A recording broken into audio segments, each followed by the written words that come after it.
नमस्कार, लाइव लगातार देख रहे हैं आप। मैं शिवेंद्र। आम आदमी पार्टी के सांसद और पूर्व क्रिकेटर हरभजन सिंह ने राज्यसभा में शून्यकाल में अफगानिस्तान में सिखों और गुरुद्वारों पर हमले का मुद्दा उठाया। इस दौरान हरभजन सिंह भगवा पगड़ी पहने नजर आए। हरभजन सिंह ने हाथ जोड़कर खड़े हुए अपनी बात रखी। हरभजन सिंह ने कहा कि हमें क्यों निशाना बनाया जा रहा है। माननीय महोदया जी, मैं अफगानिस्तान में गुरुद्वारे और सिखों पर हो रहे हमले के बारे में बोलने के लिए खड़ा हुआ हूँ। ये एक ऐसा मुद्दा है जिसने न केवल दुनिया के किसी भी कोने में रहने वाले हर सिख की भावना को आहत किया है, बल्कि ये एक सिख होने की पहचान पर हमला है। इस तरह के हमले हमें कई सवाल करने के लिए मजबूर कर देते हैं कि ये हमले हमारे ऊपर ही क्यों हमें निशाना बनाया जा रहा है।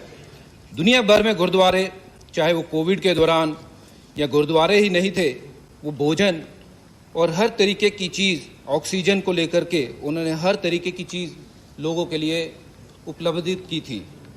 स्वतंत्रता के बाद के समय की बात करूं तो देश के सिखों के योगदान के बारे में हम सबको पता है। जीडीपी की बात करूं, रोजगार की बात करूं या दान धर्म की बात करूं तो सिख हमेशा सबसे आगे रहा है। सिख समुदाय भारत और अन्य देशों के बीच संबंधों में एक मजबूत कड़ी रहा है। वो अपने साहस, पराक्रम और कड़ी मेहनत के लिए जाने जाते हैं। और ये सब होने के बावजूद हमारे साथ ऐसा सलूक क्यों? 18 जून को काबुल में गुरुद्वारा दशमेश पिता गुरु गोविंद सिंह करता पवन में कई धमाके हुए। परिसर की ओर जाने वाले किले और दरवाजे के बाहर उग्रवादियों ने गोलियां चला दी, जिसमें 2 लोगों की मृत्यु हुई और कई घायल हुए। 25 मार्च 2020 को आईएस के बंदूकधारियों ने आत्मघाती हमलावरों ने काबुल के गुरुद्वारों पर राय साहेब पर हमला किया।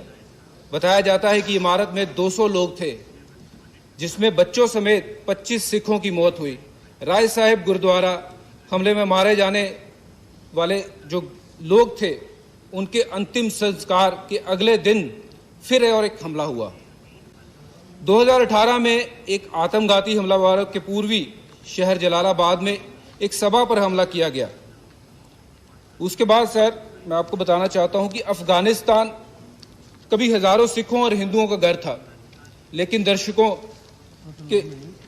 के संघर्ष के कारण ये संख्या कम होकर मुट्ठी भर रह गई है। 1980 के दशक में अफगानिस्तान में 2,20,000 सिख और हिंदू रहते थे।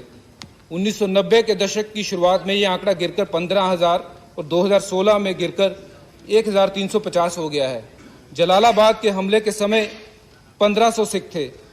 अब उसके बाद लोगों ने ये सोचा कि हम यहाँ नहीं रह सकते। तालिबान के सत्ता में लौटने से 300 लोग और कम हो गए, 300 सिख और कम हो गए हैं। अब केवल वहाँ पे 150 के आसपास। फिलहाल इस खबर में इतना ही। जुड़े रहिए लाइव लगातार के साथ और देखते रहिए ताजा समाचार। नमस्कार।